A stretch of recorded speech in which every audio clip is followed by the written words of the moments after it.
Boa tarde, gente.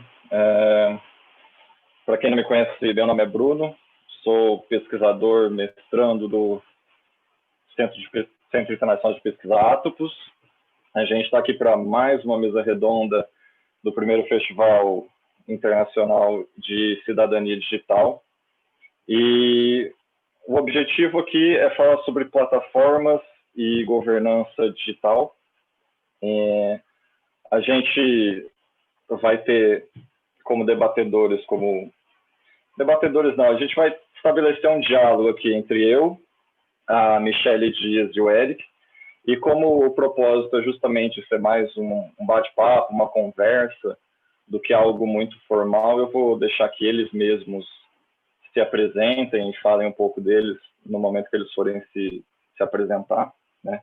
Então, inclusive, já dá a palavra para o Eric, para ele se apresentar e falar um pouco do trabalho dele, do que ele vai apresentar e como se relaciona, né, com o tema da nossa mesa.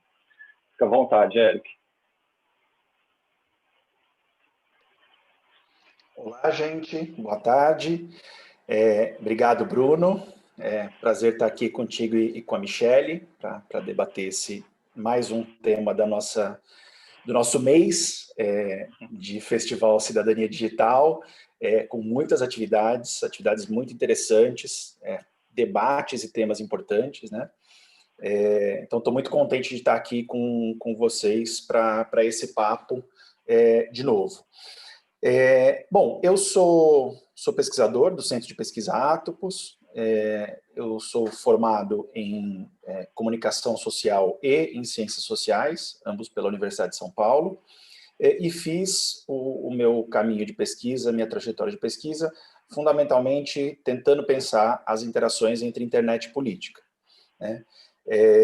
Eu estudei tanto no mestrado quanto no doutorado o netativismo e tentei, nesse percurso, construir algum princípio de inteligibilidade um pouco mais geral sobre o que é esse fenômeno da política na internet. Não só uma política na internet, mas das tecnologias digitais, né? Então, eu acho que a minha fala hoje ela vai ser direcionada um pouco para tentar mostrar a parte das conclusões às quais eu cheguei tanto no mestrado quanto no doutorado, né? Também queria pontuar que a fala de hoje ela é uma fala que se completa um pouco com a fala que nós tivemos há alguns dias atrás, no debate em que estive eu, Marina e Tiago também, porque, é claro, a gente vai... claro, as palestras são todas diferentes e cada uma tem o seu momento, mas as falas, elas acabam se completando, né, de nós pesquisadores, a partir, seja numa palestra ou em outra. Então, também é evidente que o que eu já discuti ali, que eu abordei na palestra anterior, eu não vou abordar aqui, tá? Uma outra coisa que eu queria falar para vocês é que dessa vez eu optei por não fazer uma apresentação com PowerPoint ou com compartilhamento de tela. Eu acho que achei melhor fazer isso para variar um pouco a forma como a gente apresenta. Eu tenho apresentado tanto nas lives quanto nas aulas que a gente leciona PowerPoint, apresentações o tempo todo. Eu falei, não, hoje vamos dar uma... Já que a gente vai bater um papo, conversar, vou dar uma descontraída, vamos conversar, de fato, olhando um pouco, né, olho no olho virtual e tentando abrir o máximo possível o tempo para o diálogo e menos para as falas, para a minha fala inicial, ok? Bom, dito tudo isso, me cabe, então, explicar um pouco qual que é o percurso que eu pretendo traçar aqui para conversar com vocês hoje. Na intervenção que eu fiz na última apresentação, na última palestra, eu pontuei que as minhas pesquisas envolviam o debate do netativismo e que ela se ampliou, principalmente no doutorado, para pensar de maneira mais ampla tanto a política e o digital dentro de uma lógica que já tem sido abordada pelo Atlas há algum tempo, que é o pensamento sobre o comum e o comum digital. Então, o que eu vou fazer aqui hoje é, a partir dos debates que eu trouxe na palestra anterior, continuar um pouco tentando explicar como é que as minhas pesquisas caminharam. Na palestra anterior, a gente discutiu um pouco a questão de pensar o netativismo e pensar a participação política nas redes digitais a partir de uma perspectiva muito particular, que era a ideia do netativismo como uma tecnologia ou uma forma de gestão contra o Estado, né? Então, eu abordei, num primeiro momento, a ideia de Estado, expliquei, tentei mostrar que a minha percepção de Estado vai além da concepção de que o Estado é um ambiente ou uma forma política que organiza um povo, um território e a forma de circulação tanto dos indivíduos quanto dos seres nesse território, e que a minha percepção, portanto, de Estado, ela se alarga um pouco e ela, na verdade, imagina que o Estado é uma tecnologia muito específica, uma tecnologia que serve para a gestão das condutas. E aí propus que o netativismo pudesse ser pensado como um mecanismo ou uma outra tecnologia de gestão das condutas e da vida coletiva, e que por isso mesmo se opunha à proposta do Estado como uma tecnologia privilegiada nesse modelo de gestão. Então, isso foi um pouco o papo que a gente teve lá na primeira palestra. E como é que eu continuo a partir dessa perspectiva? Eu tenho 3 abordagens com as quais, ou 3 leituras que eu fiz sobre o netativismo e a política nas redes digitais. Então, o primeiro foi esse que eu mostrei para vocês e que eu apresentei na primeira palestra, e hoje eu queria trazer outros 2. Tá? Então, o segundo debate que eu acho importante se fazer em relação ao ativismo digital é o debate que pensa a comunicação digital e a política digital através da perspectiva da dádiva. Já vou entrar e explicar um pouquinho mais, melhor o que significa isso. E o terceiro elemento com o qual eu trabalho, que eu gostaria de apresentar para vocês, fechando essa trilogia do pensamento sobre o netativismo, seria pensar o netativismo e a política e o digital a partir da noção de comum digital. Então, minha fala aqui vai ser na tensão entre o ativismo e o netativismo como dádiva, e depois sobre o comum digital. Né? Talvez, e já entrando no ativismo, no netativismo como dádiva, seja uma das questões mais recorrentes, mas mais mal avaliadas em relação ao comportamento dos indivíduos nas redes sociais. Né? Nos ambientes digitais, nas mídias digitais e em qualquer tecnologia digital. Por que eu digo isso? Porque talvez a ética hacker e a cultura hacker seja um dos alicerces através dos quais a gente entende a política no digital. Né? E o que é a ética hacker em grande medida, se não uma releitura do pensamento de um antropólogo muito conhecido, que é o Marcel Mauss, e os seus debates sobre o tema da dádiva. Tá? Então, o que eu acho sobre a questão da ética hacker, da cultura hacker, e a forma como nós vemos ela na política digital até hoje?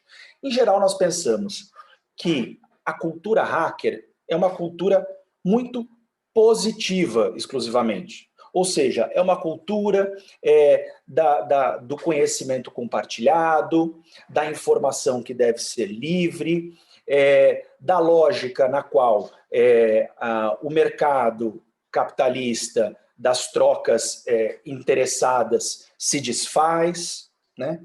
Então, essa é a cultura hacker que a gente está acostumado a pensar. Né?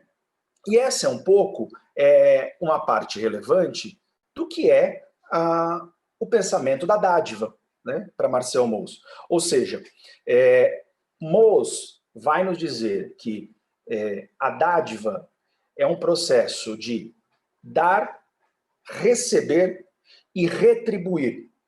Né? Ou seja, ela é um mecanismo de circulação de objetos, de benesses, de interações sociais que extrapola um pouco a economia de mercado. Bom, ao tratar desse tema, a cultura hacker abraçou esse conteúdo e esse debate que o Marcel Mauss faz sobre a economia da dádiva, ou a pesquisa sobre a dádiva, e transformou esse debate num debate exclusivamente positivado. O que significa isso? Só existem benefícios a se pensar a economia da dádiva e, portanto, a ética hacker. Né? Basta a gente ver o que são os discursos sobre o netativismo, tendo como base a ética hacker. Eles são sempre por uma transformação positiva da sociedade, enquanto a economia de mercado é a economia que, de fato, nos cria problema. A ética hacker só nos oferece soluções.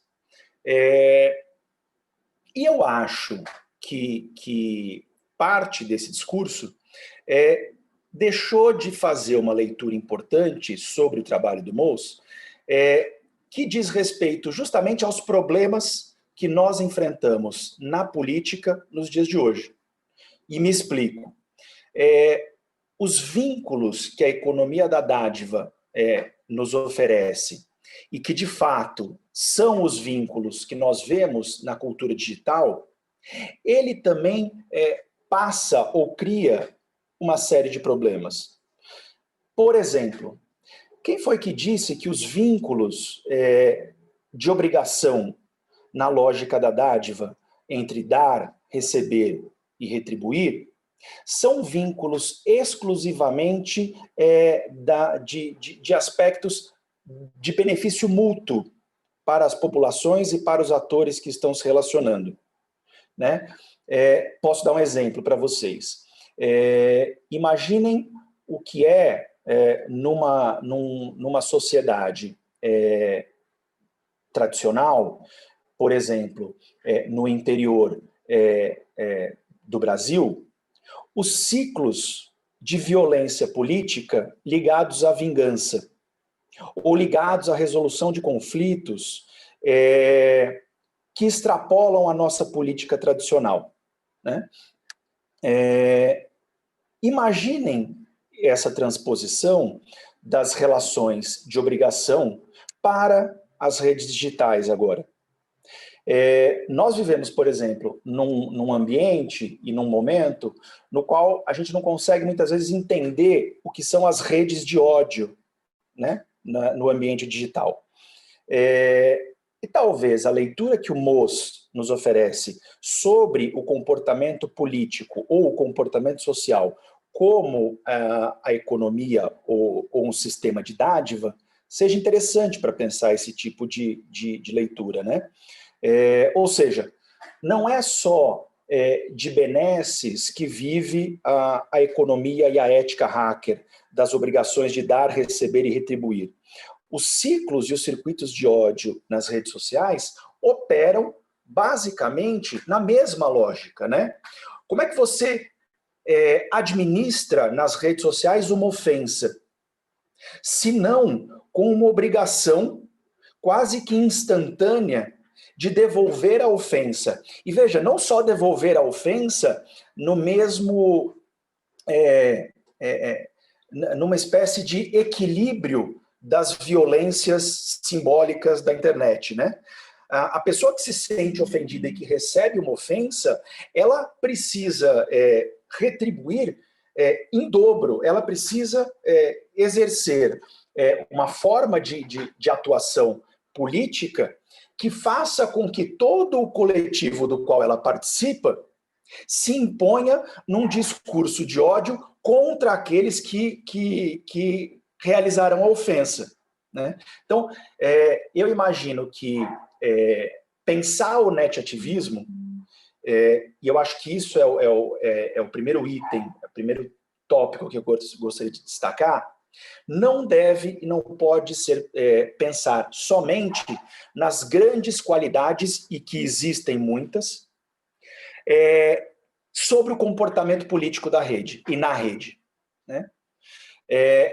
É possível, e esse é o meu ponto, fazer uma teoria, um pensamento sobre o ativismo em rede, ou seja, sobre o netativismo, que dê conta de interagir, ou de explicar, ou de dialogar também com esses problemas ou com esses movimentos que nos colocam desafios cotidianos. Os discursos de ódio, a organização de uma espécie de neopopulismo digital. Eu acho, sim, que o nosso pensamento sobre o netativismo tem muito a oferecer para tentar explicar esse tipo de comportamento, tá? Então, eu imagino que essa é uma segunda chave de explicação sobre o netativismo que anda em paralelo com aquela primeira que eu coloquei na palestra anterior. Ou seja, de um lado nós temos movimentos netativismo e netativistas que fazem uma forte atuação contra o Estado, e de outro nós temos os movimentos netativistas que atuam a partir de uma perspectiva da economia da dádiva, ou seja, com obrigações de dar, receber e retribuir, que em nada nos fazem lembrar o mercado e a forma de circulação dos bens e das relações sociais nas nossas economias ocidentais. Tá? Mostrando essas duas leituras para o netativismo, eu acho que me resta, então, apresentar qual seria a última das leituras que eu tenho feito e que tem guiado as minhas propostas de pesquisa. Né? E qual seria essa, então? Como eu disse, é a leitura um pouco sobre o comum digital. Tá? E aqui vale também uma ressalva.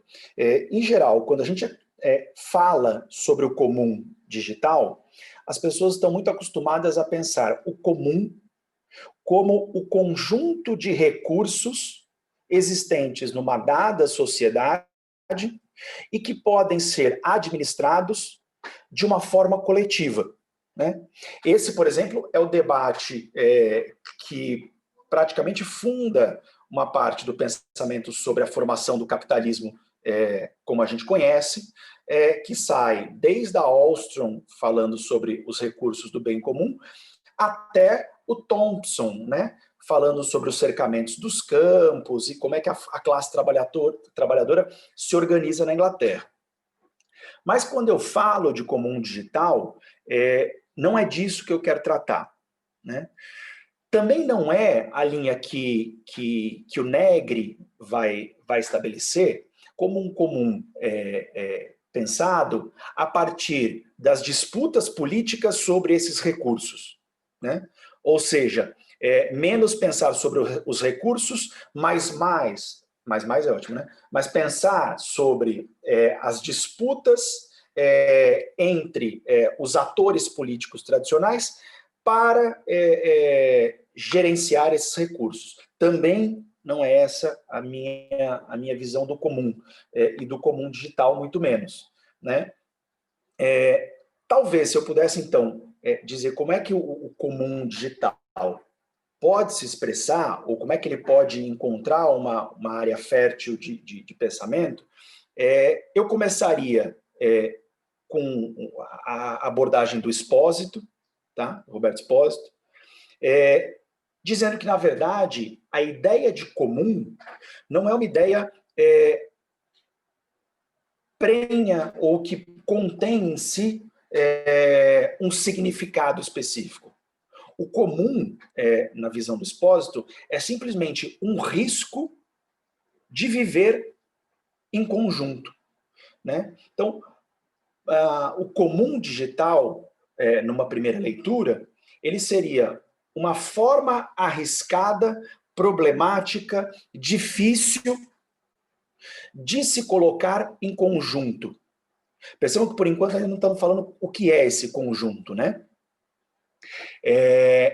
Nesse sentido, o comum digital, ele começa a partir de uma ideia que no nosso, né, na cultura ocidental, é uma ideia de falta. Parece que falta conteúdo ao comum. Né?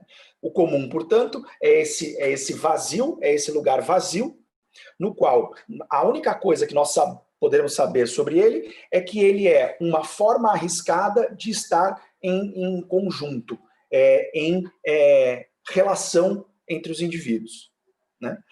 Agora, encher, então, a partir do desenvolvimento do digital e das tecnologias digitais, essa ideia de comum que o Espósito nos oferece. E aqui eu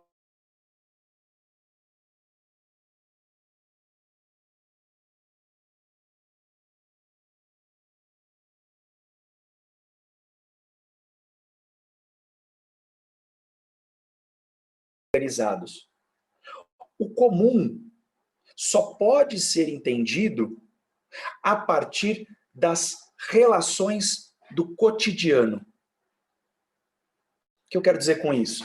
Que pensar a atuação do comum, portanto, ou entender o comum digital, é entender que ele se constitui através das práticas cotidianas.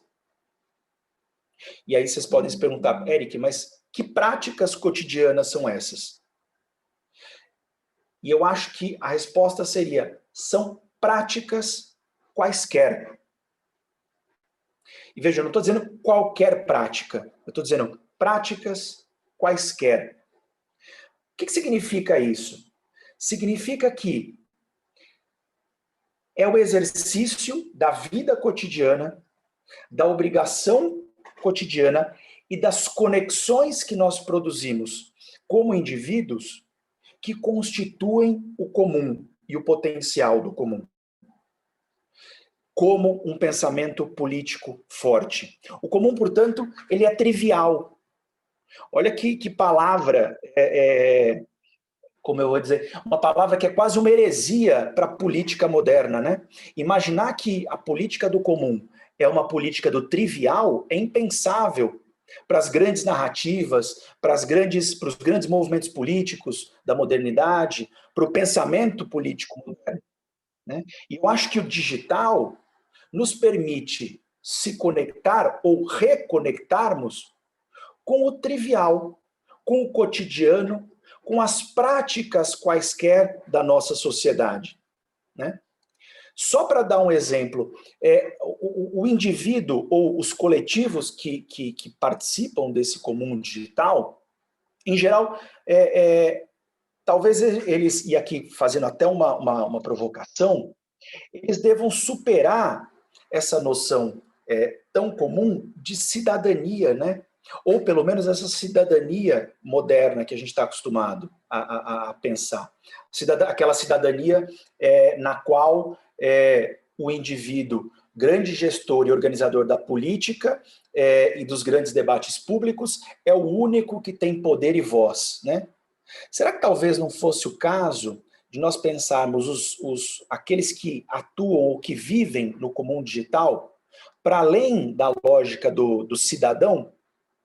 Por exemplo, as pessoas na cidade, será que a única chave que as explica seria a chave da cidadania, a da identidade? Por que não pensar no citadino, aquele que circula pela cidade, que tem outros interesses além daqueles da grande política, né, com aspas? Então, eu acho que as tecnologias digitais permitem justamente preencher de conteúdo, de oferecer esse conteúdo para o que vem a ser o comum digital, que a gente cotidianamente fala, mas acaba não conseguindo exercitar a explicação prática sobre ele.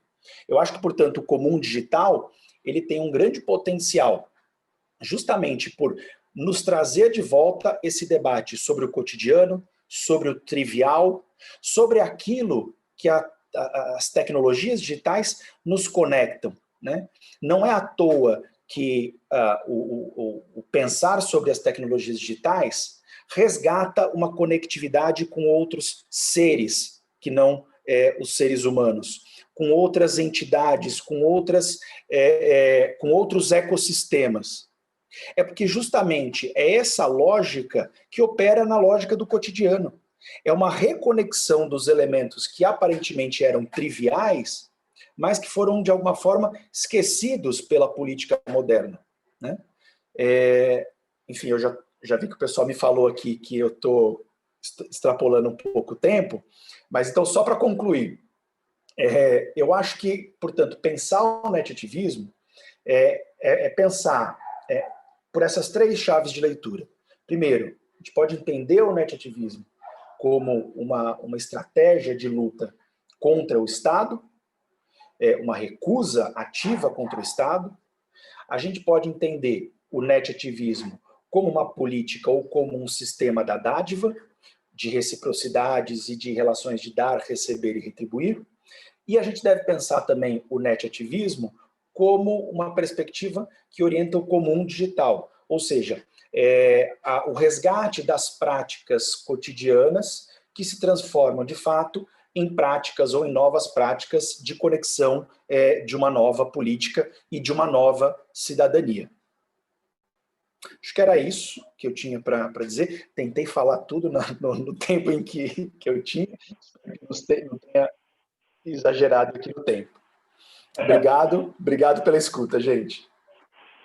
Valeu demais, Eric. Nossa, foi muito boa. Já já tem algumas questões aqui postas, mas vamos deixar para depois das exposições a gente dar uma lida nas perguntas, ver o que dá para retrabalhar aí. E, então, agora, passar a palavra para a Michelle. Aí, Michelle, se apresenta e fica à vontade, manda um abraço. Oi, gente, boa tarde. Estou muito feliz de estar aqui, de participar desse primeiro Festival da Cidadania Digital e compartilhar essa mesa com o Eric, com o Bruno. Depois dessa fala do Eric, que foi super...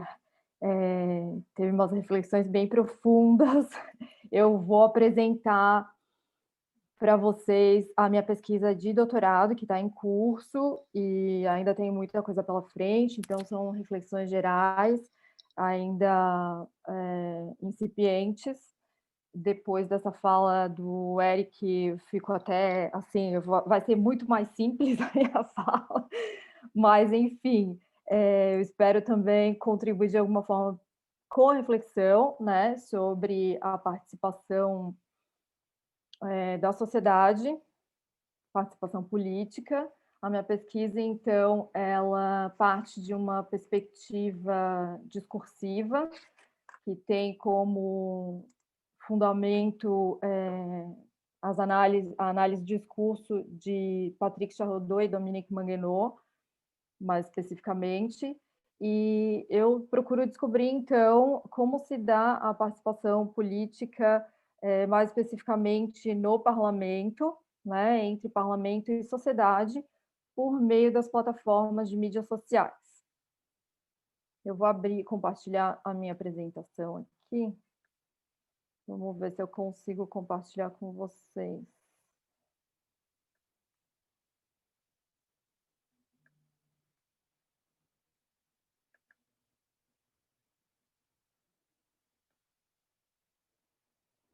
A minha pesquisa, então, ela... Deixa eu só... Estão conseguindo ver aqui?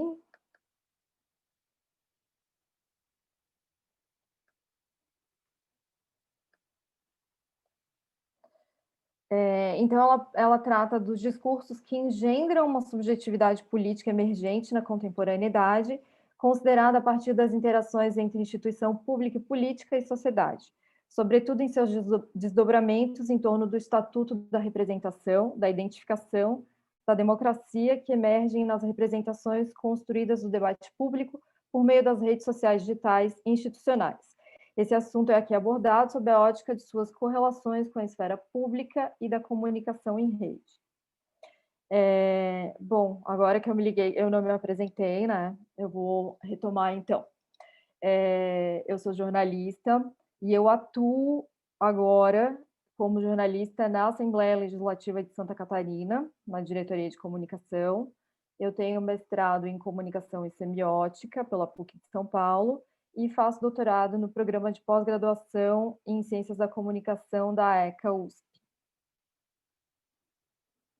Por conta da minha área de atuação, a minha pesquisa, então, se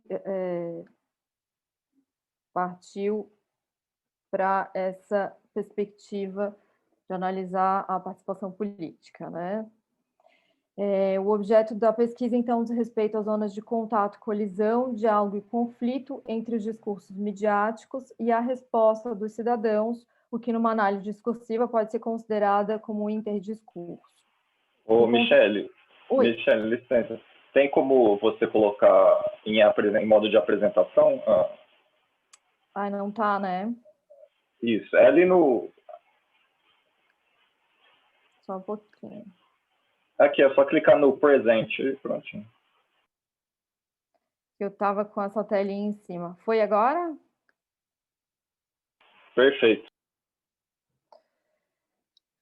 Então, o objeto da pesquisa diz respeito às zonas de contato, colisão, diálogo e conflito entre os discursos midiáticos e a resposta dos cidadãos que contemplam a comunicação pública e política e que são construídos pelas atuais tecnologias de comunicação em rede, mapeando seus pontos de tensão, tentativas de negociação, estabelecimento de diálogos e influências mútuas.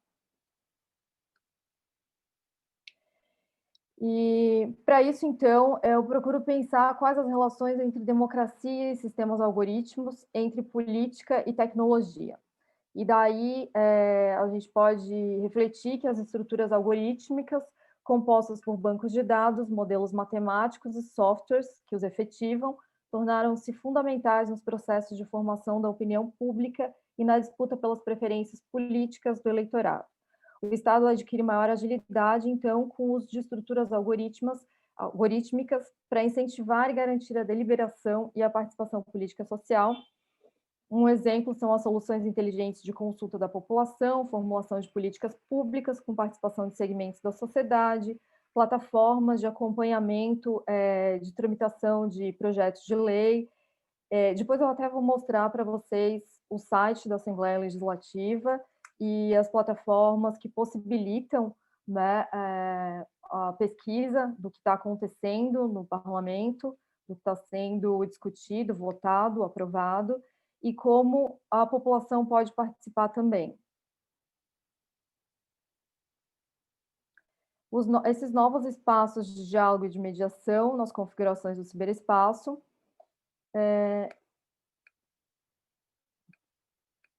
só um pouquinho. E as novas formas de comunicação pública refundam as bases da democracia nesse século. A ciberdemocracia é uma espécie de aprofundamento e de generalização, pelo surgimento de uma nova esfera pública ampliada e de uma diversidade livre em espaços abertos de comunicação e cooperação.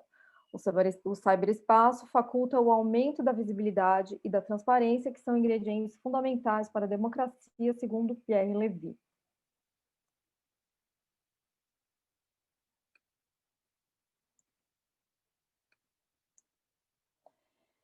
Eu vou mostrar depois para vocês também alguns exemplos do meu objeto de estudo, alguns exemplos práticos de como, depois eu volto aqui, de como se dá essa participação. E eu só vou interromper aqui para mostrar rapidamente como funciona o site e esses espaços de interação.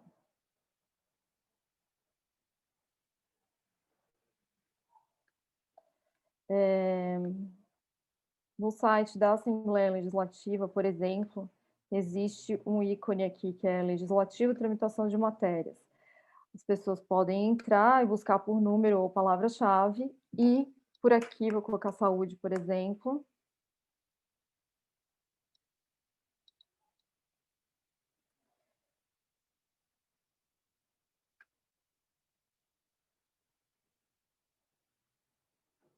Está demorando para carregar. Enfim, quando abre o projeto de lei, elas podem opinar sobre esses projetos de lei. O questionamento que eu faço ainda é muito incipiente, a participação é pequena da população em relação a essas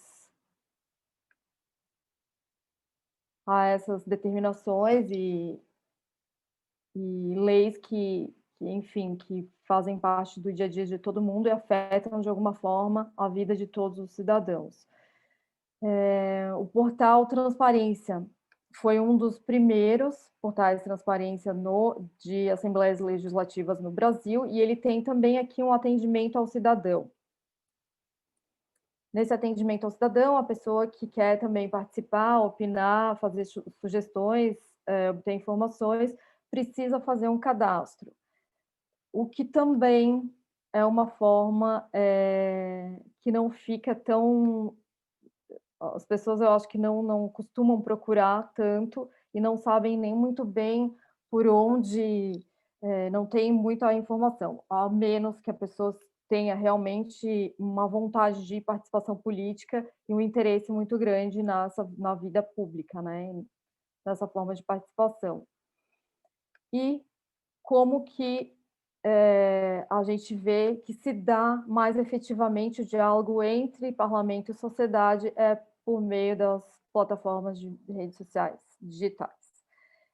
Então, eu vou dar aqui alguns exemplos de como se dá essa participação por meio de uma coleta de postagens feitas por um software, que foi um software contratado pela diretoria de comunicação, de métricas já inseridas na plataforma Facebook, e de um estudo de observação. Então, eu procurei conduzir uma análise discursiva utilizando os preceitos do Patrick Charrodot e Dominique Manguenot, a fim de compreender o papel desempenhado pelos discursos que envolvem a comunicação da Assembleia Legislativa de Santa Catarina.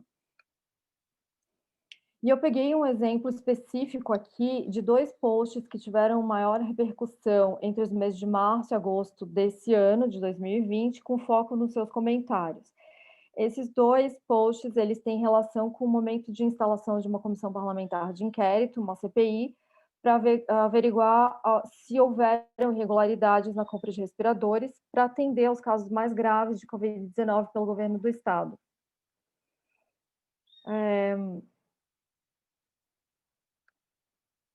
Então, o primeiro post, ele teve 668 comentários, foi compartilhado 642 vezes e recebeu 1.600 reações.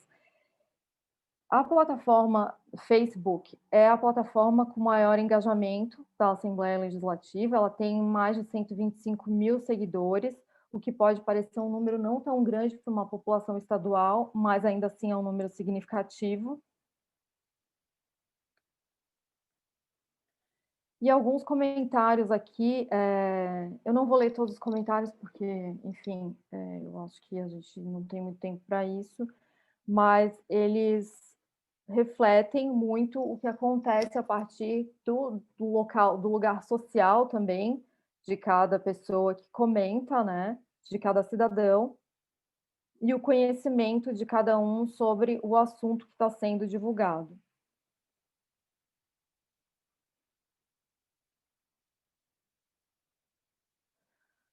O segundo post foi um post que tratou, um vídeo que foi uma acariação dos envolvidos nesse processo de CPI, foram os ex-secretários de saúde, uma funcionária da Secretaria de Saúde, a superintendente da Secretaria da Saúde. Então, só para ver os números de engajamento desse post, ele teve, então, 3.300 comentários, foi compartilhado 496 vezes e recebeu 1.000 reações. No segundo post, tem uma contextualização maior do que o assunto trata e as relações também entre mídia externa e o que circula pelas plataformas de mídias sociais da Assembleia Legislativa. Então, o que deu para perceber por meio desses comentários é que o aparecimento do chamado primado do interdiscurso, proposto pelos analistas do discurso, né, Charrodot e Manguenot, e as maneiras como a opinião pública se coloca, ora tomando como verdadeiros, ora tomando como falsos os enunciados que objetivam informar. Ainda que tomem como verdadeiros os enunciados, alguns cidadãos desacreditam na eficácia da proposta levantada pelo Legislativo de levar adiante a investigação da CPI. A maioria, entretanto, desacredita pelo fato de que o presidente da CPI faz parte do mesmo partido político do governador. Outros deixam claras suas frustrações, tanto relativas ao executivo quanto ao legislativo, num descrédito na esfera pública como um todo, e aí a gente pode chegar ao problema da relação com a verdade, ao Estatuto da Verdade, né? Como os acontecimentos informados pela mídia, em particular pelas mídias digitais, eles têm um papel de tratar do fato como uma verdade e como as pessoas se relacionam com essa verdade.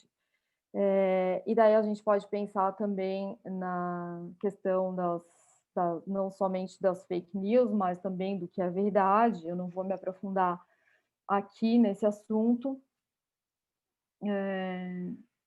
Fake news a gente sabe que sempre existiram, né? E com a disseminação maior pelas redes sociais, elas têm uma circulação maior.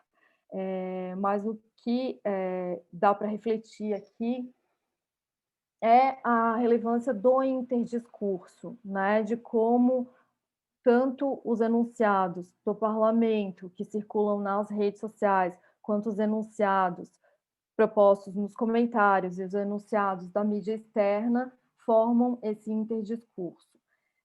Para um outro analista do discurso, que é Michel Pechet, ele define o interdiscurso, então, como aquilo que fala sempre antes, em outro lugar, independentemente, ou seja, um já dito, o que chamamos de memória discursiva, que volta através do interdiscurso, tendo relação com o outro discurso proferido, que vai se ressignificando sem o sentido unívoco. O interdiscurso funciona, então, como uma reconfiguração que permite redefinições, apagamentos, esquecimentos entre os elementos de saber de uma formação discursiva, estando entrecruzado a vários e diferentes discursos e movimentos históricos, sociais e políticos diferentes. O poder discursivo das mídias digitais, então, extrapola o papel das instituições formais, e daí a gente pode pensar no quanto esse poder de discurso está nas pessoas, no modo como cada um se expressa de acordo com o seu lugar social. E aí também pensar no estudo da cartografia das controvérsias proposto por Latour.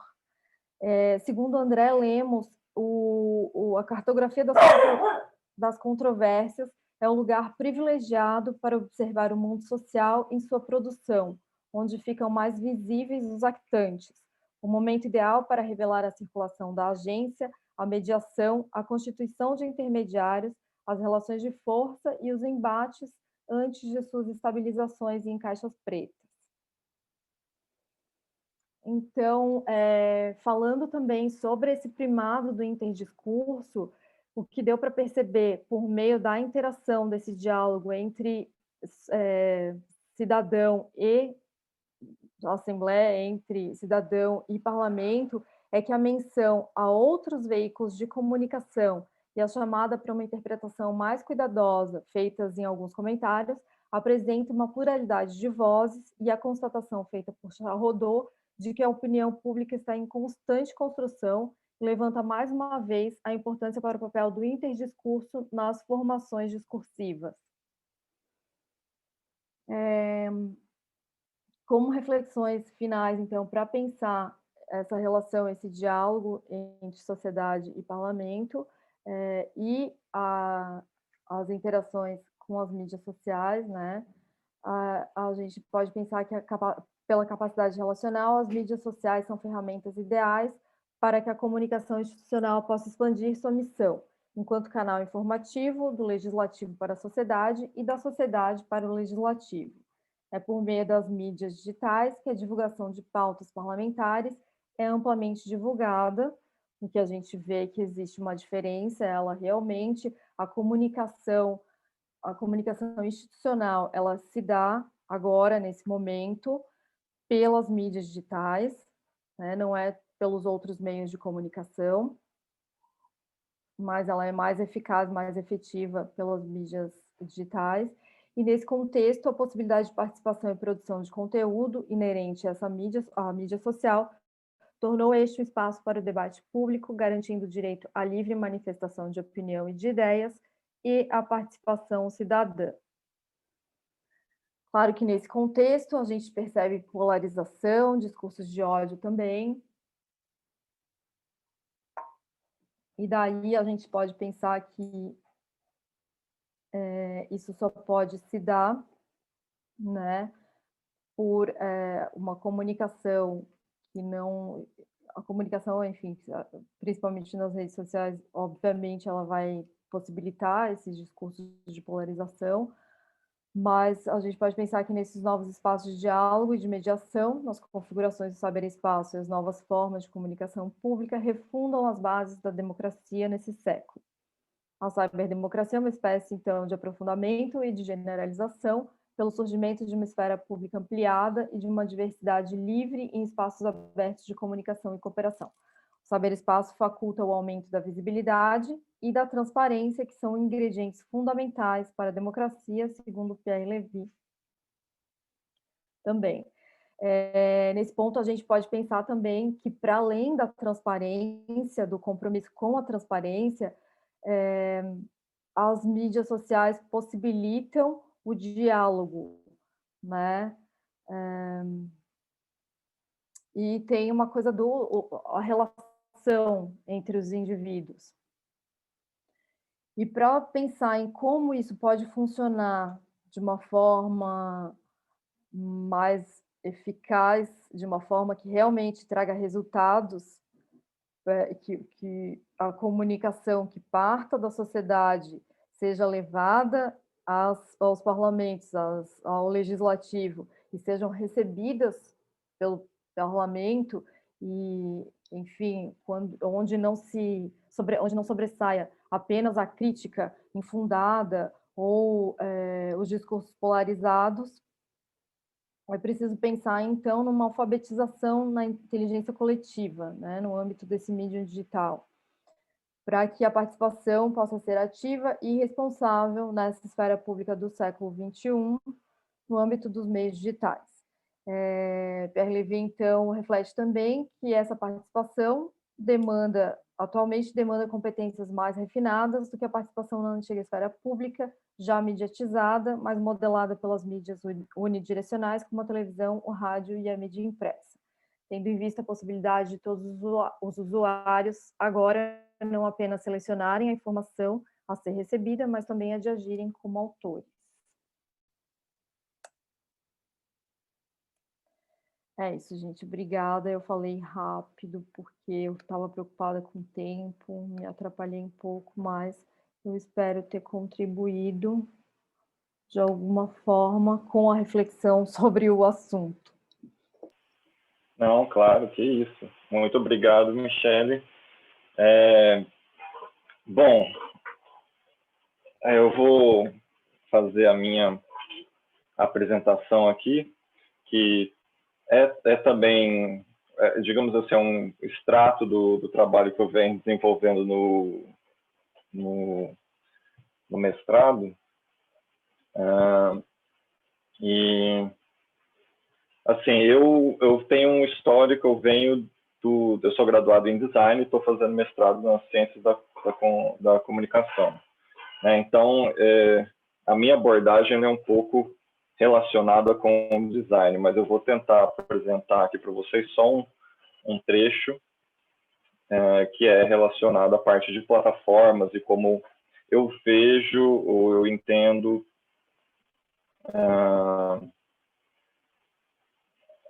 a leitura dessas plataformas e o envolvimento delas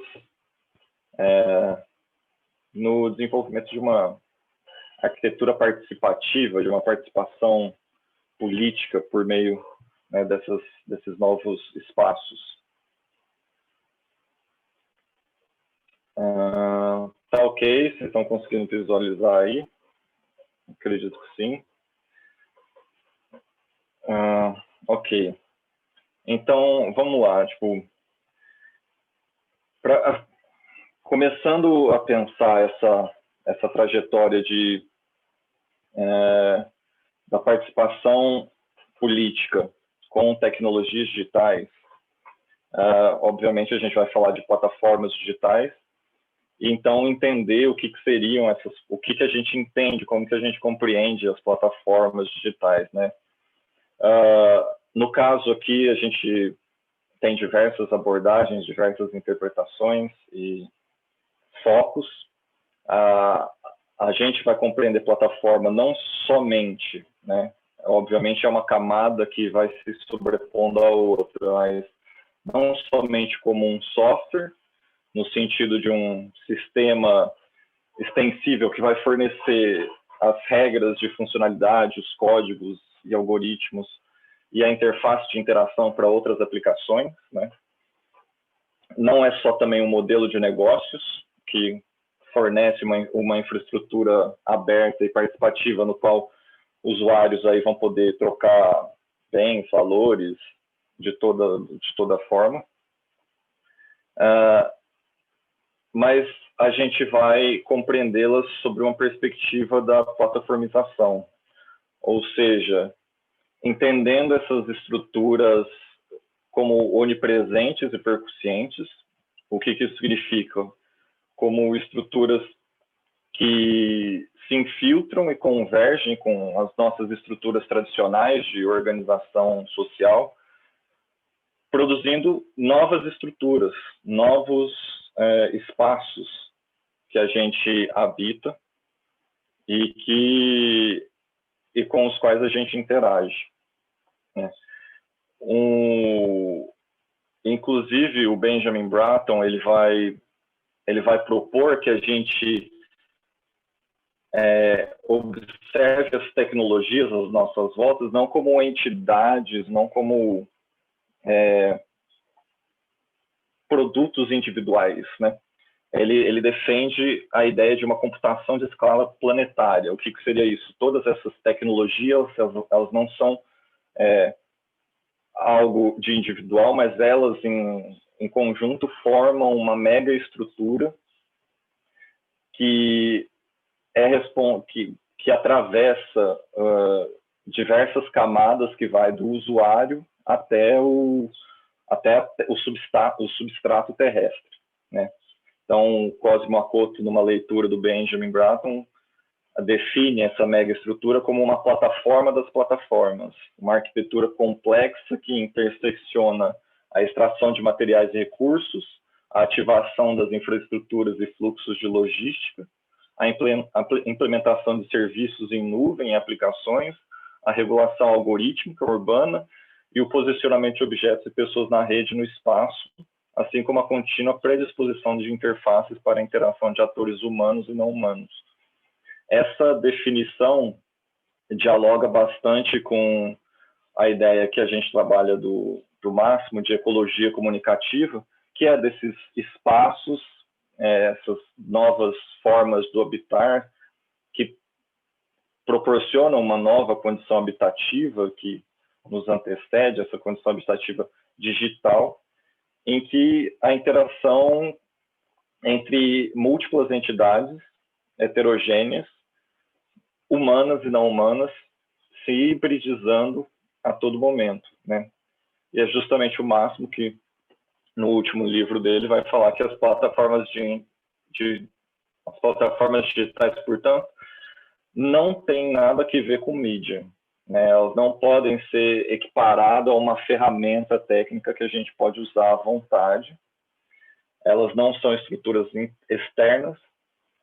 Pelo contrário, são arquiteturas que produzem relações e ambientes de compartilhamento.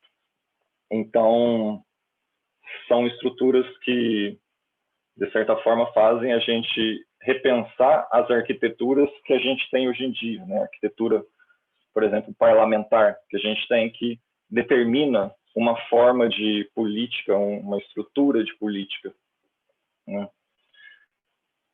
E pegando o gancho do que o Eric falou sobre netativismo, com esse contato de política com tecnologias digitais que faz emergir o netativismo, do netativismo emergem os partidos digitais, né? Digamos que uma próxima etapa, assim, você poderia dizer, né? Então, esses partidos digitais, eles vêm em grande parte de movimentos netativistas. Eles, inclusive, recusam a pecha de partido, o título de partido, mas, assim, a gente interpreta, a gente aqui que eu digo, na verdade, é o Paulo Gerbaldo, interpreta eles como partido no sentido que eles participam de um processo político tradicional, que são as eleições, né? Mas, enquanto partidos digitais, eles buscam desafiar o processo de tomada de decisão e as formas de engajamento cívico oferecidos pelas instituições administrativas e partidárias tradicionais, propondo modelos alternativos de governança no qual o cidadão ele passa a ter uma posição mais ativa e menos, digamos assim, sazonal, né? Ao invés de só ter aquela participação a cada 2 anos aqui no Brasil, né? A gente acabou de ter as eleições, ou então esporádicas consultas públicas e a eventual participação orçamentária de algum tipo. Então, eles são caracterizados por terem uma postura contrária à ideia neoliberal do século XXI, ou seja, a ideia de um individualismo pujante, e a estruturas sociais hierárquicas, e oferecem, em contraposição, né, alternativas baseadas na cooperação, transparência, novas formas de participação democrática, economia colaborativa e desenvolvimento sustentável. Alguns partidos, alguns exemplos de partidos nesse enquadramento seria, por exemplo, o Partido Pirata Alemão, o Podemos espanhol, que veio do movimento 15M, e acredito que o mais proeminente deles, o movimento Cinque Stelle da Itália, né?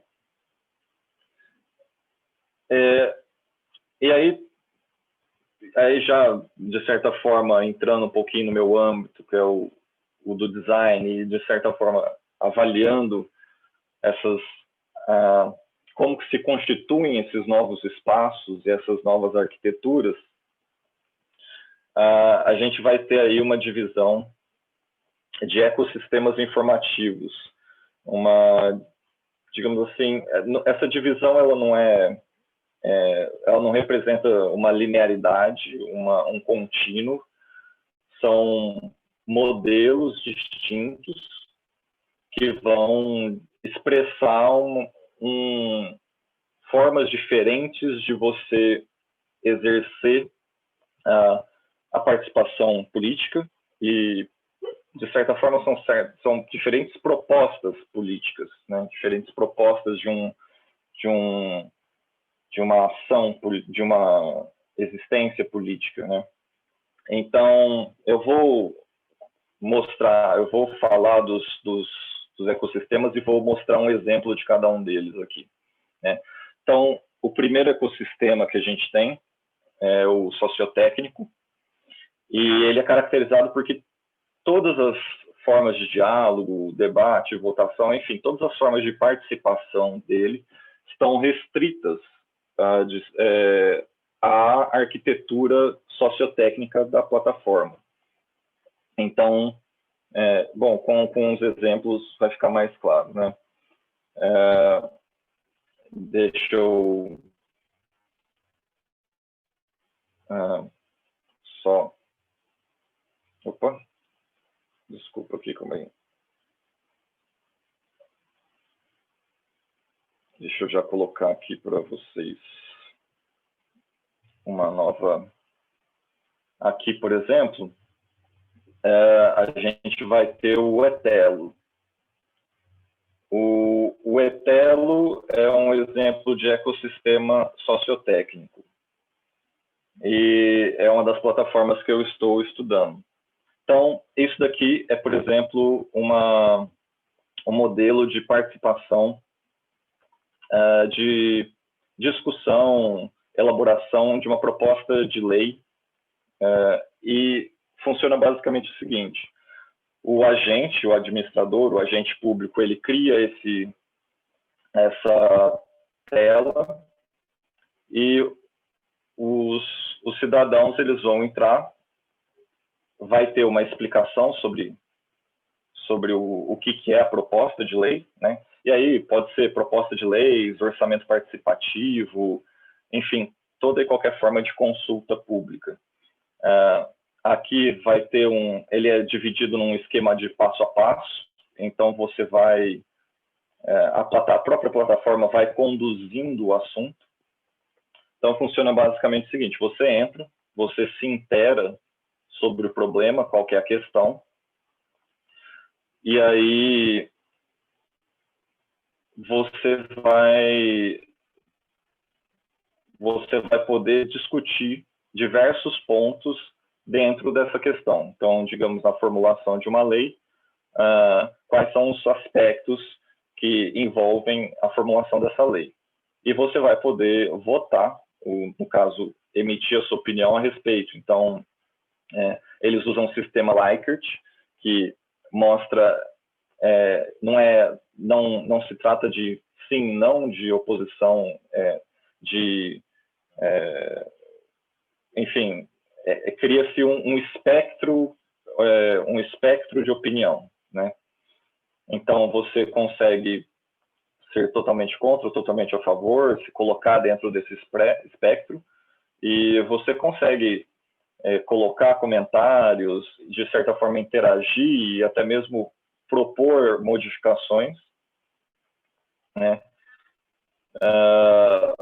E assim você vai passando por todas as instâncias, não? Então, no caso, é uma lei sobre o crime de agressão internacional. Então, você vai ter aqui contra-terrorismo, venda e oferecimento, demanda de armas, enfim.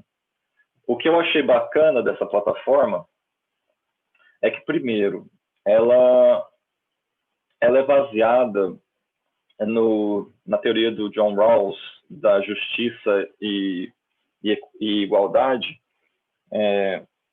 em que o Rawls afirma que todo indivíduo ele está disposto a aceitar um certo grau de injustiça individual, né, desde que haja um ganho maior coletivo, né?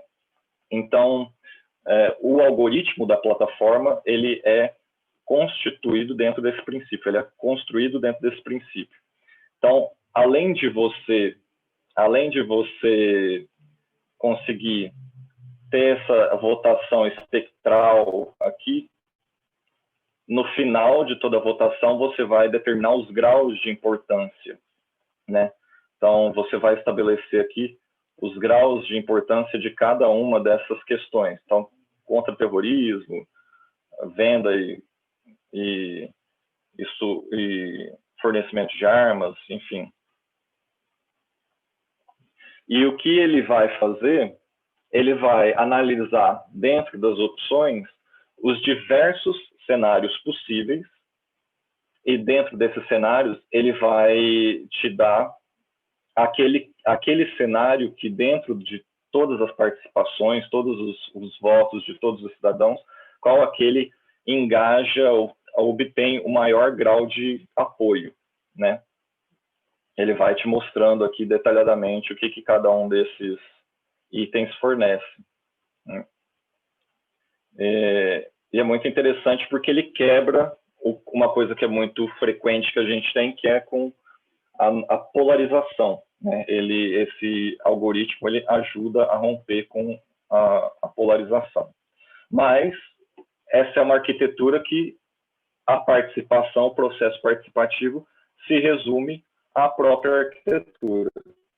Então é isso, você terminou a sua participação aqui, acabou, né? Quando a gente vem para o multiagente, aí conforme eu falei, né, você fica restrito à arquitetura da plataforma, o ecossistema participativo é restrito à arquitetura da plataforma. Então, de certa forma, essa plataforma ela não rompe com uma lógica da instrumentalidade, né? Não existe tanto uma separação entre o técnico e o social. Aí a gente vai ter a plataforma multiagente. Ela é um grau maior de complexidade e justamente pela sua complexidade multifuncional, que eu já vou mostrar aqui o exemplo, essa arquitetura ela suprime justamente uma contraposição entre o real e o virtual, online e offline, né?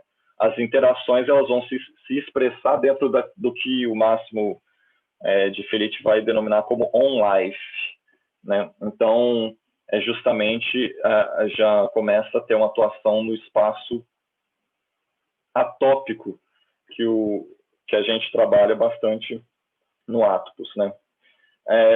No entanto, essa arquitetura ela ainda não supera, ou pelo menos a análise que eu tenho feito, ela não supera a abordagem, uma percepção antropocêntrica do fluxo informativo, né? Eu vou mostrar aqui já para vocês o exemplo.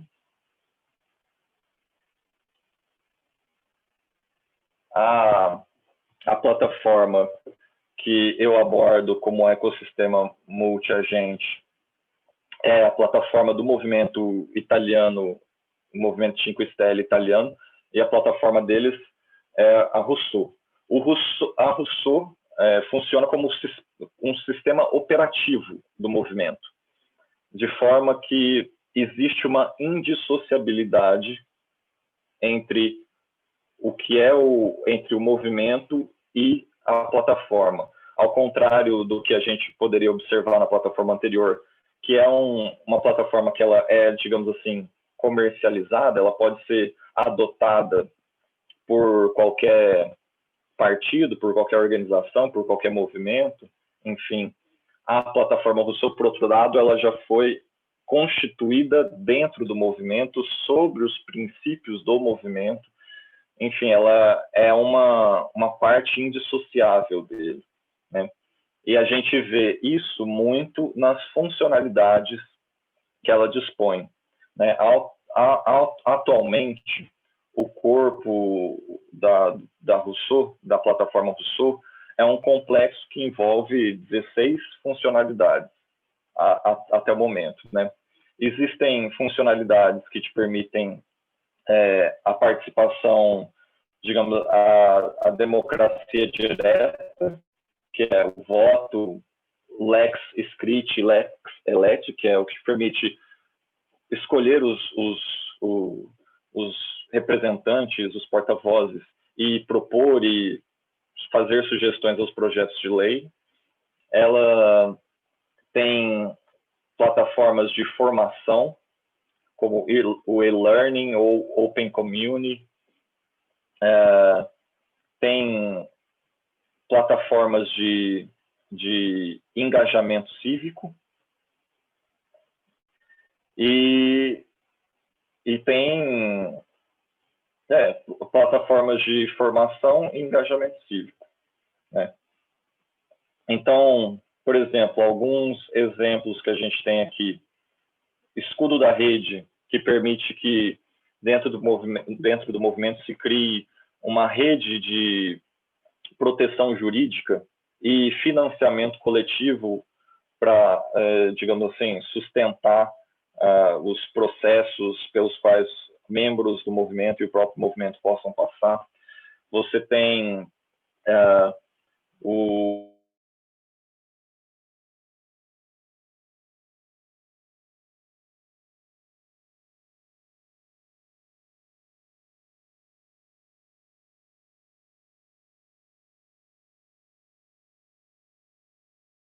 eleitorais do movimento. Você tem o segnalazione, que é a sinalização, né? Então, você permite fazer denúncias de membros e inscritos do movimento que tem alguma conduta imprópria ou que vá contra as propostas, né, os princípios do movimento. Enfim, você tem uma rede de redes que se forma com essas diversas funcionalidades, ok? Então, atualmente,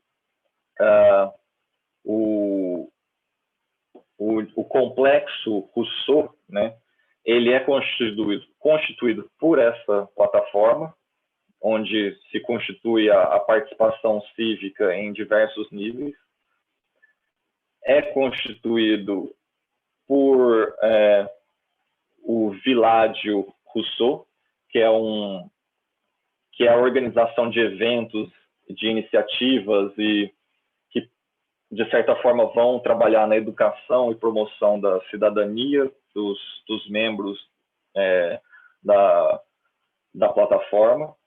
Você tem a iniciativa Open Academy, que é uma iniciativa especificamente dedicada à discussão e aprofundamento do conceito de cidadania digital. E você tem a Escola de Formação, que é uma iniciativa de formação dos cidadãos, dos ativistas, dos porta-vozes e daqueles futuros representantes, porta-vozes que desejam ter uma compreensão melhor de como que funciona o processo de cidadania, o funcionamento da máquina pública, enfim. Então, o que a gente observa é você tem um arcabouço, um ecossistema que transcende o sociotécnico. Você tem um ecossistema que vai além dos âmbitos sociotécnicos e você não interage somente, então, com os dispositivos, com os algoritmos e com as interfaces da plataforma, mas essas interfaces te permitem interagir com o seu território, com a sua comunidade, com com a sua cidade. Isso, então, justamente por isso, por essa característica multifacetada, é que essa arquitetura recebe essa característica de multi-agente. E o motivo pelo qual eu falo que ela ainda não supera, de certa forma, uma visão antropocêntrica é porque a gente aqui está falando ainda de relações humanas, né? Querendo ou não, ele ainda está atrelado a estruturas tradicionais do Estado, né? Aqui, por último, então, eu vou mostrar para vocês o ecológico, o ecossistema informativo ecológico, que ainda está em uma fase de experimentação, né? A gente não tem muitas iniciativas a esse respeito, mas que superam essa dimensão parlamentar e antropocêntrica e estabelece aí dentro dessa dimensão uma ideia que faz a gente exige que a gente repense a nossa ideia do político, a nossa ideia do social e de ação social, né? Porque estabelece uma lógica comunicativa e projetiva já transespecífica, né? Então, envolvendo não só agentes humanos, mas integrando aí elementos não humanos, a biodiversidade, né, os códigos, os algoritmos dos territórios. E o exemplo que eu tenho para mostrar para vocês disso é o Array of Things, que é da cidade de Chicago. É um videozinho. Ele tem um vídeo de 3 minutinhos aqui, mas que dá para englobar bastante qualquer ideia, né?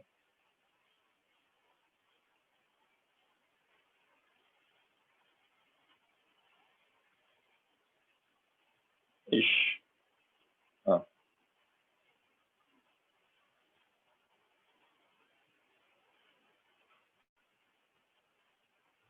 Eu não sei se vocês vão conseguir ouvir aí. Acho que o som não sai, né? Bom, basicamente o Array of Things, ele é uma rede de sensores que foi espalhada pela cidade de Chicago. E essa rede de sensores oferece uma série de dados que fazem uma leitura do ecossistema local, então, no caso, a cidade de Chicago, e permite, com essas leituras, com esses dados, permite que a administração pública estabeleça regras, faça políticas públicas, né, monitoramento de trânsito, fluxo de tráfego, qualidade do ar, enfim, permite que a iniciativa privada crie uma série de aplicações externas para que interajam com esses dados, com essas informações, e permite dessa forma que você inclua na dinâmica administrativa, na dinâmica política, a biodiversidade, ou seja, o ecossistema do entorno, água, natureza, os animais, os aspectos atmosféricos, terrestres. Então, justamente por isso, a gente denomina essa arquitetura como uma arquitetura informativa ecológica. E é basicamente isso que eu queria trazer assim, para vocês, era tentar mostrar essa transição, né, do netativismo para as diversas modalidades possíveis de interação entre a tecnologia e a participação digital, a participação política, inclusive as entidades que adquirem poder participativo com as alterações de arquiteturas, né? Então, a gente sai de uma arquitetura sociotécnica que permite uma participação exclusivamente humana e restrita à arquitetura da plataforma, como a gente tem plataformas mais complexas que permitem uma interação das entidades humanas com a biodiversidade, com os territórios entre si, enfim, uma participação muito mais enfática, e até a ecológica, que para além das entidades não humanas, para além das entidades humanas, as entidades não humanas são trazidas para o interior dessa nova arquitetura parlamentar, né? Acredito que seja isto. Deixa eu ver como que eu... Ok. Ok, paragem. E acho que essa a contribuição que eu queria deixar aqui para essa nossa mesa, né? E acho que agora a gente já está um pouquinho estourado no tempo, então não vai ter muito espaço aí para conversa. Acho que o que a gente pode fazer talvez é fazer algumas considerações, tentar responder uma outra pergunta aqui. O que vocês acham, Michele e Eric?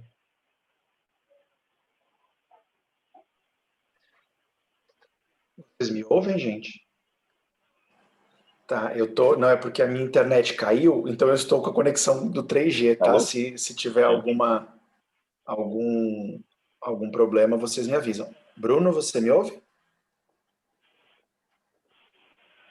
Eu estou te ouvindo, mas aqui eu já estou recebendo uma notificação que a minha internet está ruim, então eu não sei como que... Ok. Não, eu ia dizer que eu acho que a gente pode, como eu caí por um breve momento, eu não tenho a lista de perguntas aqui, mas eu acho que a gente pode responder perguntas, né, ver se tem uma pergunta nesse sentido, e aí a gente bate esse papo. Tá. Se você quiser, eu tenho uma lista de perguntas aqui. E, bom, posso começar com a do Ian. Aí o Ian, ele pergunta assim: se essa leitura do netativismo e da cultura hacker como algo positivo não teria a ver com uma chegada tardia de grupos de extrema-direita que passaram a ocupar esses espaços nos últimos anos. Ian, eu acho que, na verdade, menos o espaço que os grupos ocuparam e mais a narrativa que as pessoas que estavam por trás das propostas da internet nos ofereceram também, de uma perspectiva teórica e de uma narrativa do que poderia ser o digital, né?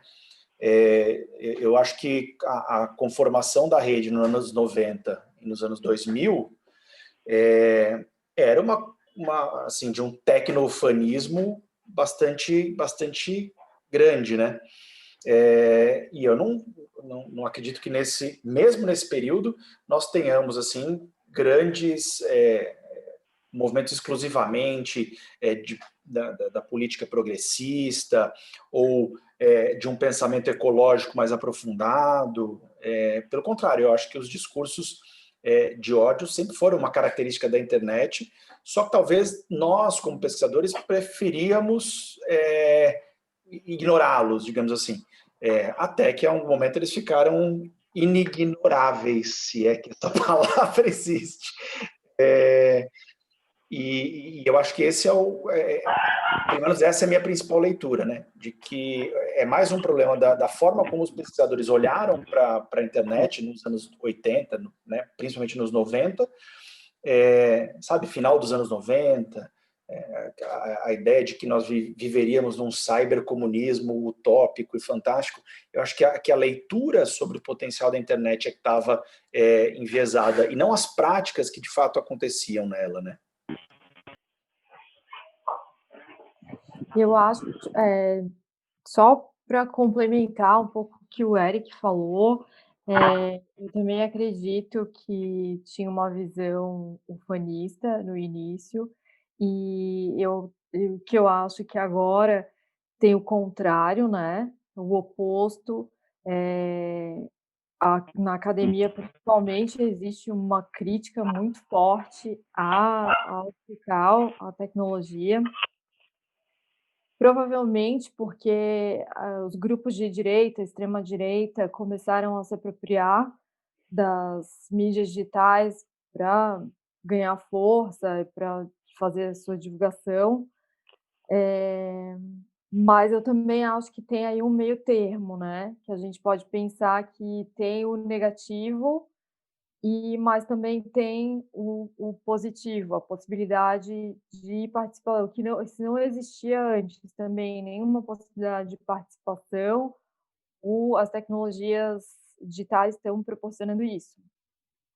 Ainda que não da melhor forma, eu acho que tem muita coisa para ser feita, para ser pensada em relação a isso, para que exista, né, uma participação qualitativa entre Estado e sociedade. Acho que tem muito para ser pensado, mas eu acredito, né, que tem ganhos. Né, e não só, como eu tinha falado, não só na questão da transparência, mas eu acho que na questão da troca mesmo, do diálogo. Não acontece da melhor forma, mas de alguma forma ele está acontecendo, né.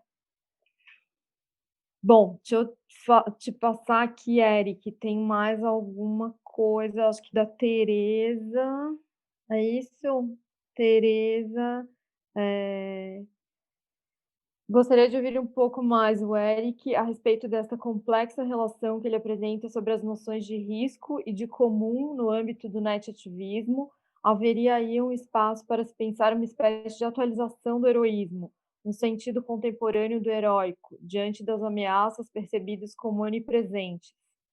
Agora, numa versão coletiva, cotidiana, tecnologicamente partilhada e conectiva, penso aqui, por exemplo, na figura paradigmática de Ulisses, o herói astuto da epopeia homérica.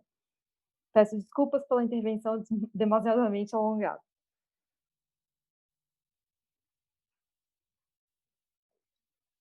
Então, o microfone. Para variar, eu estava no mudo. Imagina, Tereza, maravilhosa pergunta. Não sei nem se eu conseguirei responder, né? Enfim. Mas eu acho o seguinte: primeiro, a relação do risco e da obrigação no comum. Eu acho que, de fato, a lógica do comum é nos mostrar de que a vida, como uma forma coletiva de existência, ela não é imune, ela não é livre dos desafios que uns nos podemos e devemos nos impor aos outros, e, ao mesmo tempo, ela é, sim, perigosa, né? Perigosa não só no sentido de uma morte iminente, ou no sentido claro, a gente está num ambiente pandêmico agora, né? E essa talvez seja a coisa que primeiro nos vem à mente. Mas o risco aqui é o risco do contato, né? Do contato com os ambientes, com os territórios, o contato com as outras pessoas, e esse é um contato que, de maneira geral, nos impele a uma transformação, que nos retira desse lugar da imunização, ou seja, do espaço em que a gente não é tocado, não é controlado, não em que a gente não sente o mundo, não dialoga com o mundo, e que, ao mesmo tempo, não se expõe aos riscos do mundo. Então, eu acho que, nesse sentido, a ideia de risco, ela é a ideia de se expor ao mundo, né? E eu acho que essa é a proposta que o comum nos oferece. O comum, ele lido nessa chave, que é a chave do expósito da qual eu partilho, é uma leitura de estar disposto a e se expor, de fato, ao mundo, com os riscos que isso oferece, né? Vamos lembrar que a política tradicional, a política moderna, ela se funda com Hobbes, e a proposta de Hobbes em alguma medida, uma grande imunização, primeiro da morte violenta, mas depois de um controle sobre a vida coletiva e a vida humana, tornando o indivíduo inimputável numa série de aspectos, né? Então, eu acho que essa é um pouco a leitura sobre o risco. E a atitude heróica, é difícil também pensar a proposta da atitude heróica, principalmente numa leitura, como você colocou, na chave dos gregos, porque, de fato, se por um lado era uma sociedade na qual o bem viver tinha como resposta a ação pela polis, pela coletividade, por outro lado, eu não imagino hoje em dia essa leitura, como fazer essa leitura do heroísmo através de uma chave de ação coletiva numa sociedade como a que o digital nos propõe. Tá? O que eu quero dizer com isso? Talvez aí possa resgatar um pouco a fala sobre o que o Clastres pensa dos processos de chefia e de liderança, que é o que eu adapto para o digital. Para mim, uma das principais características de toda a chefia ou de todo o comando, entre todas as aspas, do digital, é a imensa capacidade que ele tem de ser abandonado a qualquer momento, né? E eu imagino, então, que a atitude heróica, ou a atitude heróica no sentido de gerar o exemplo e a conduta, ela é facilmente abandonável, né? Por grupos dos políticos dos mais variados, né? Eu acho que a postura que a gente pode pensar na atitude política nos anos seguintes de uma fragmentação monumental, mais do que de uma consolidação ou de uma unificação. Nesse sentido, eu acho que a atitude heróica talvez ela não ocupe, e talvez, me desculpe se não fosse isso que você queria como caminho, né, da resposta, ela não está associada, por exemplo, à atitude de liderança, ou daquele que nos conduz, ou do guia. Eu imagino que ela seja mais uma das formas de agir ou das formas de ser no mundo, e não um guia para a política moderna, para a política do comum digital. Não sei se respondi também. Não sei se Bruno e Michele também quiserem complementar.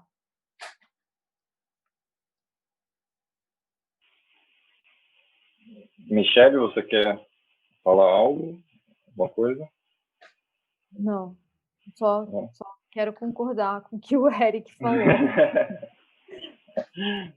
Bom, gente, acho que a gente está chegando aí às 20 para 7. A gente tem uma outra live agora às 7 horas, então acredito que já a gente possa começar a dar o encerramento aqui. Para quem tiver interesse, agora às 7 horas vai começar a live com... Deixa eu ver aqui rapidinho.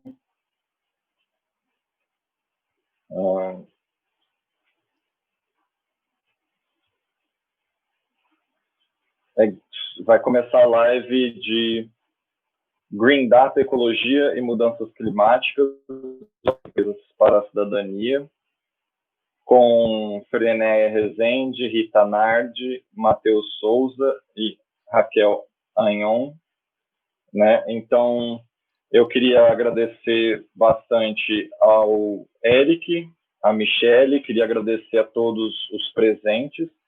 Eu vou deixar aberto aí, caso Eric e Michele, se vocês quiserem fazer alguma última explanação, alguma outra pergunta.